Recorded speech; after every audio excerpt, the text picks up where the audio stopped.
і вчися наново жити по тому з перепрошитою вірою в серці.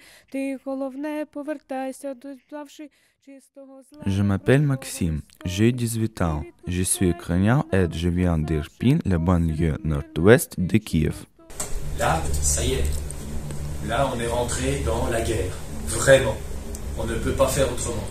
Les habitants d'Irpin n'oublieront jamais l'arrivée de l'armée russe qui s'empara de ma ville en février 2022, avant de la chasser un mois plus tard. Nous avons vécu un mois de bombardements aveugles venus du ciel, un véritable calvaire. Ce fut un chaos. Des milliers de parachutistes envoyés par des avions militaires russes envahissaient ma ville. Alors ont commencé les exécutions de civils, les tortures et les viols. On va avoir beaucoup de morts qui sont des civils. La Première Guerre mondiale, un petit peu, mais c'était quand même surtout des soldats qui mouraient. La Deuxième Guerre mondiale, c'est la moitié des morts qui sont des civils. En avril, plus de 1000 corps des civils ont été retrouvés dans la ville. Mais Kiev avait été protégé. Irpin devenait une ville fantôme, vide. Tout était détruit. Nous n'avions plus qu'à fuir. Je suis donc arrivé à Dijon le 12 avril 2022 et en septembre, j'ai débuté ma scolarité. La guerre est en fait un conflit sans fin entre les humains qui se termine toujours mal. Elle est désastreuse et dévastatrice pour les populations. La guerre cause des pertes matérielles et humaines.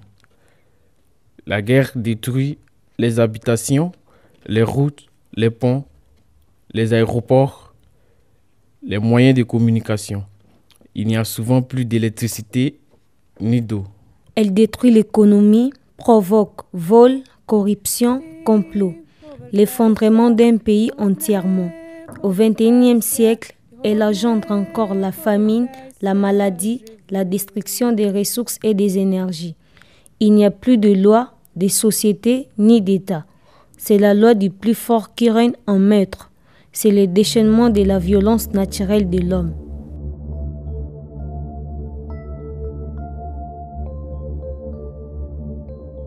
Mais la guerre rend aussi solidaire. Les gens luttent ensemble et s'entraident pour tout. Ils deviennent courageux et des héros naissent. La guerre transforme. Le peuple se transcende, résiste, s'élève au-delà de ses limites.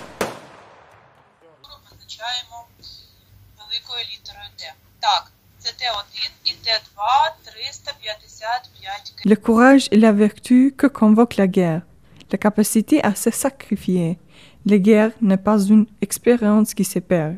Elle n'a pas de date d'expiration. Elle coule dans les veines. Elle bat dans le cœur et on toujours le souvenir. У тебя есть новости про свою родню в Украине? Сейчас в Киеве все более-менее спокойно, поэтому сейчас все хорошо. Я рад за тебя и за твою семью, что там все хорошо. Я беспокоился за вас. Спасибо. Сейчас пока что все хорошо, поэтому надеемся на лучшее. La guerre a technologiquement progressé. Une nouvelle ère de la guerre est née, celle du cyberespace. Elle est moins humaine, elle est axée sur la maîtrise de l'information, fondée sur des armes intelligentes, avec des experts en informatique et des généraux de l'espace. La guerre révèle en fait notre humanité.